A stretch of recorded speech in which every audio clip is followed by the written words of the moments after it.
Isaiah 58, 1-9. Thus says the Lord God, cry out full-throated and unsparingly. Lift up your voice like a trumpet blast. Tell my people their wickedness and the house of Jacob their sins. They seek me day after day and desire to know my ways, like a nation that has done what is just and not abandoned the law of their God. They ask me to declare what is due them, pleased to gain access to God. Why do we fast and you do not see it? Afflict ourselves, and you take no note of it. Lo, on your first fast day you carry out your own pursuits, and drive all your laborers. Yes, your fast ends in quarreling and fighting, striking and wicked claw. Would that today you might fast so as to make your voice heard on high. Is this the manner of fasting I wish, of keeping a day of penance? That a man bow his head like a reed and lie in sackcloth and ashes? Do you call this a fast, a day acceptable to the Lord? This, rather, is the fasting that I wish, releasing those bound unjustly, untying the thongs of the yoke, setting free the oppressed, breaking every yoke, sharing your bread with the hungry, sheltering the oppressed and the homeless, clothing the naked when you see them, and not turning your back on your own. Then your light shall break forth like the dawn, and your wound shall quickly be healed.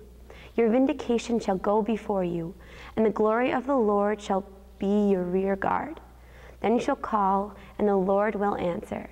You shall cry for help, and he will say, here I am. My freshman year here at Stonehill College, I traveled to New Orleans, Louisiana, over spring break as part of a Hope trip.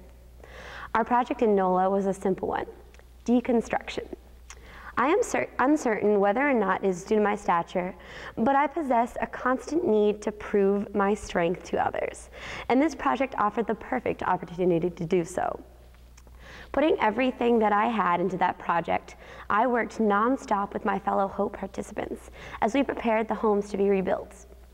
At the end of the trip, I was pleased to brag to my family and friends about all of the good that I had done in New Orleans. I had physical evidence of all the hard work, sweat, and strength that I had put into helping New Orleans.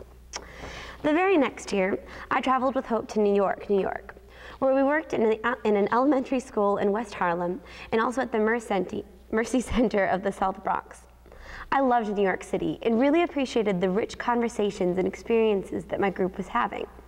However, I felt unfulfilled. Where were the walls to be torn down, the physical work that needed to be done? It was not until several days into the trip when I sat aiding a little girl with her math homework that I finally understood what the Hope program was all about. Our mission was not to destroy or even to help. Our mission was to build relationships and to understand the people to whom we offered our service and from whom we surprisingly received so much. In today's reading, we hear a lot about fasting.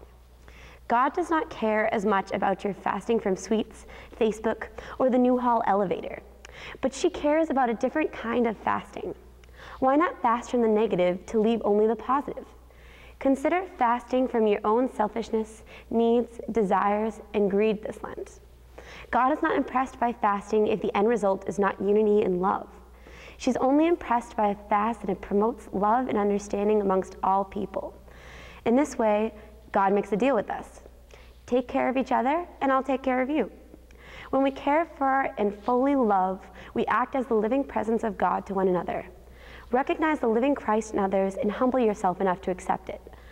As I sat tutoring the young girl in the South Bronx, New York City, the reflection of her smile playing across my face, I realized that the interest and love that I showed her meant so much. My memory of her will remain longer than any house I helped to rebuild.